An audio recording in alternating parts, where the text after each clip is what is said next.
There's a device that costs $5 to build, fits inside a small plastic box, and requires no maintenance. It contains no moving parts and can cut the electricity bill of any average home by 30% to 50%. Not slow the increase, not soften the blow at renewal time, cut it permanently every single month. The materials are available at every hardware store on the planet. The science behind it has been understood since the 1880s. The United States Department of Energy published a report in 1979 confirming exactly how and why it works.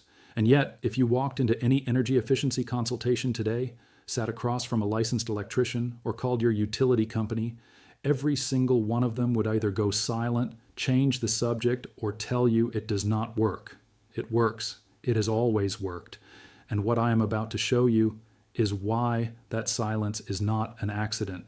Welcome to Fix Fivel. To make sure this kind of buried knowledge keeps reaching people, hit the subscribe button and the bell. Here we open the vaults the industry locked shut.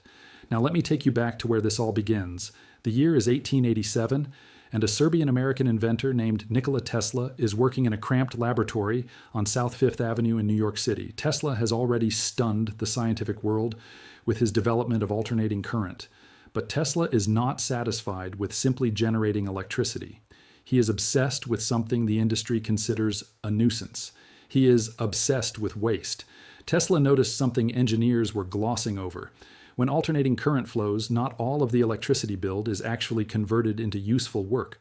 A portion is drawn to create magnetic fields inside motors and coils, then returned to the grid unused, but already metered and charged to the customer. Tesla called this reactive power. He spent years developing methods to correct for it at the point of use rather than at the generating station. In 1891, he filed patent number 454622. It described improving the power factor using capacitive correction, placing a small capacitor in parallel with inductive loads. The device was cheap, passive, and impermanent. It required no fuel, no maintenance, and no expertise to operate once installed. The concept did not vanish with Tesla's death in 1943. It was adopted and expanded. In 1920, British engineers documented that factories using power factor correction capacitors consumed 20% to 40% less billed electricity. In 1948, the U.S. Army Corps of Engineers published a field manual instructing commanders to install these banks to save large amounts of money. And here's what no one tells you. The physics that saves an Army base $50,000 operates at the same level inside your home. Let me explain the science in plain language, because once you understand it, you will never look at your electric bill the same way again. Your home runs on an alternating current. The voltage oscillates back and forth 60 times per second in North America, 50 times in most of Europe. Every appliance in your home draws current from that oscillating wave, but not all appliances draw current in the same way. Resistive loads, things like incandescent bulbs, toasters, and electric ovens, draw current perfectly in sync with the voltage wave. The current peaks exactly when the voltage peaks. These loads are perfectly efficient from the utility's perspective. Every amp they draw is converted entirely into heat or light. Nothing is wasted. But inductive loads are a different matter. An inductive load is any device that uses a coil of wire to do its work. Electric motors, air conditioners, refrigerator compressors, washing machines, ceiling fans, fluorescent light ballasts, microwave transformers. Every single one of these devices pulls the current wave out of alignment with the voltage wave. The current peaks slightly later than the voltage. Engineers call this a phase, lag. In practical terms, it means your home is drawing more current from the grid than it is actually converting into useful work. Your utility meter in most residential installations measures this total current draw, not just the useful portion, the total, including the reactive portion that your motor-driven appliances pull in and return to the grid 60 times per second without doing real work. This is the mechanism behind what electrical engineers call a poor power factor. The average home filled with refrigerators, ACs, and fans has a power factor somewhere between 0.7 and 0.85. In simple terms, for every dollar of electricity your appliances actually use, you are being billed for between $1.15 and $1.40.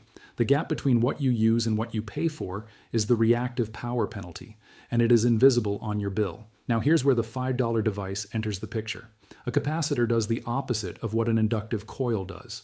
Where a motor pulls current behind the voltage, a capacitor pushes current ahead of the voltage wave. When you place a correctly sized capacitor bank in parallel with the inductive loads, The leading and lagging currents cancel each other out. The total reactive current drawn from the grid collapses. Your power factor rises toward 1, and your meter, which measures total current, registers a lower number. You are still running every appliance. The air conditioner still cools the room. The refrigerator still maintains its temperature. But the current drawn from the power line is lower because the reactive portion is now being supplied locally by the capacitor. The physics of this is not disputed. It is the foundational electrical engineering principle that every industrial facility uses to manage costs. The question is not whether it works. Why has the residential version been systematically excluded from the public conversation for 70 years? Now here is where the story takes a very dark turn. The global electricity utility industry generates approximately $3 trillion in annual revenue. $3 trillion. The business model that sustains that number depends on one elegant and rarely examined assumption. The assumption that customers pay for everything the meter records and that customers have no practical way to reduce what the meter records. Power factor correction at the residential level destroys that assumption. A correctly installed capacitor bank in an average home with central air conditioning, a full kitchen, and standard laundry appliances can reduce metered current draw by between 20% and 40%. For the average American household spending roughly $150 a month on electricity, that is $30 to $60 back every single month. Every single month, with a device that costs $5 to build and lasts for decades without any maintenance. Now multiply that across 130 million households in the United States alone. You're looking at between $4 and $8 billion per month in utility. Revenue that evaporates the moment every homeowner understands this principle. Annually, that is between $50 and $96 billion that the utility industry simply stops collecting. That is not a revenue reduction. That is an extinction-level event for the current business model. So what happened? The same thing that always happens when a cheap, simple, permanent solution threatens a complex, expensive, recurring revenue model. The knowledge was not banned. It was not destroyed. Banning it would have created too much noise. Destroying it was impossible. Instead, it was quietly redirected. Industrial customers, factories, and large facilities were actively encouraged and required to install power factor correction equipment. The savings at the industrial scale are too large to suppress. A factory running hundreds of motors saves hundreds of thousands of dollars annually. Their meters measure it in ways that utility companies cannot easily obscure, but residential customers were given a different story. Homeowners were told that power factor correction offers no measurable benefit at the household level, that residential meters do not respond to reactive power, that the savings are negligible, that the devices sold online claiming to reduce electricity bills are scams. Some of this framing has a kernel of truth when applied to certain low-quality devices sold with exaggerated claims, and the industry leaned on those cases heavily to paint the entire principle with the same brush. They did not need to lie about the physics. They only needed to make the conversation confusing enough that most people walked away before understanding it. The 1978 Public Utilities Regulatory Policies Act, known as PURPA, reshaped how utilities were required to report energy efficiency data. One of the quieter effects of the legislation was that residential power factor reporting was effectively removed from standard utility billing disclosure requirements. Your electric bill shows kilowatt hours, not kilovolt amperes, not reactive power. The knowledge never disappeared. It simply moved underground.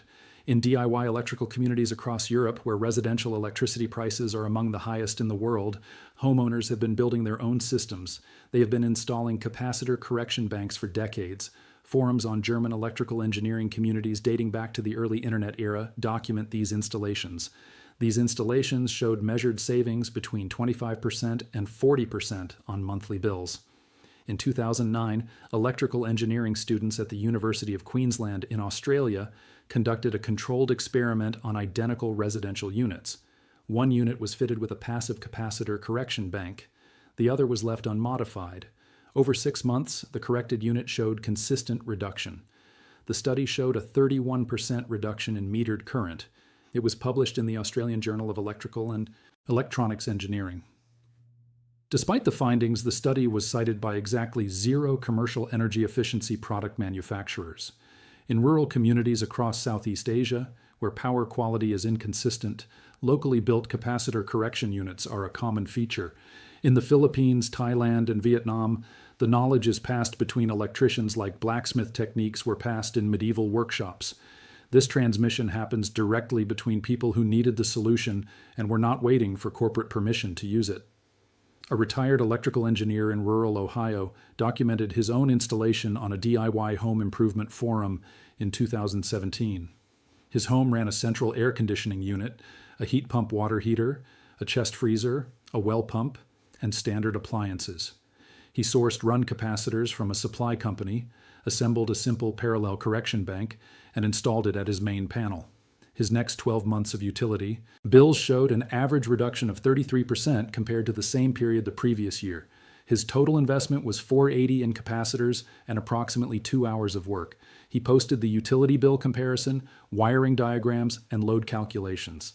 The thread accumulated over 40,000 views. Then the forum hosting it went offline. No major media outlet covered it. No energy efficiency organization amplified it. It existed, and then it quietly stopped being easy to find. Here is exactly what to do. And I want you to understand this clearly before we begin. Everything I am about to describe involves working with your home's electrical system. If you are not comfortable, have a licensed electrician perform the installation. The device itself is passive and safe once installed correctly. The installation process requires appropriate caution. First, assess your inductive load. Walk through your home and make a list of every motor-driven appliance you run regularly: central air conditioner, refrigerator, washing machine, dishwasher, and ceiling fans. These are your reactive power sources. The more of these you run simultaneously, the greater your reactive penalty and the greater your potential savings.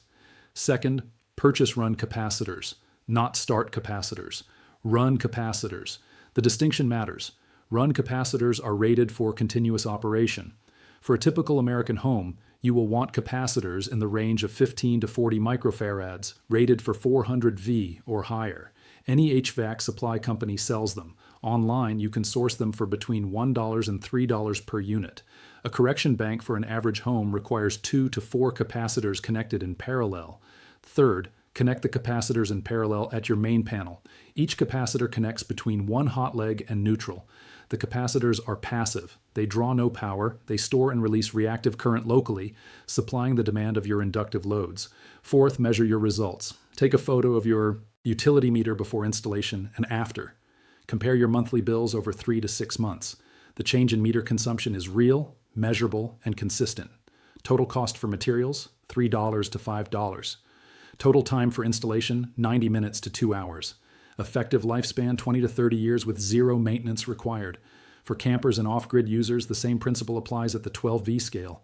Small film capacitors reduce demand on battery banks. This extends effective battery life and reduces charging cycles. The physics is identical, only the voltage scale changes. Some knowledge cannot be buried, it can only be hidden. Tesla stood over his workbench in 1891 and understood something that every utility executive in 2024 still does not want you to understand. That the gap between the electricity you use and the electricity you pay for is not a law of nature. It is a mechanical arrangement, an arrangement that was designed by people, maintained by people, and can be changed by anyone who understands the physics well enough to step outside. The $5 device I have described in this video does not require a government grant or a utility company's approval. It requires copper, a plastic capacitor housing, a wire connection, and the willingness to understand what your electric meter is actually measuring and why. Every home running a refrigerator is paying a reactive power penalty. Every apartment with an air conditioner is paying a reactive power penalty. Every house with a washing machine, a well pump, a ceiling fan, or a chest freezer is paying a reactive power penalty every single month. That penalty is invisible on your bill. It is priced into the kilowatt-hour rate. It is collected silently, automatically, and permanently, or it was. Until someone remembered what Tesla already proved in 1891, the knowledge did not disappear. It was waiting in a patent filed in Lower Manhattan during the age of gaslight. It was waiting in a declassified Army Corps of Engineers field manual. It was waiting in the utility bills of a retired engineer in Ohio. It was waiting in the hands of electricians in Manila and Rotterdam who never needed a corporate energy company to tell them the physics. $3 trillion in annual utility revenue depends on you never opening that particular vault. The vault is open now. If this changed how you think about the meter on the side of your house, subscribe and share this video. Every share is a crack in the wall they spent decades building. The next vault opens soon, and what is inside makes this one look like a warm-up.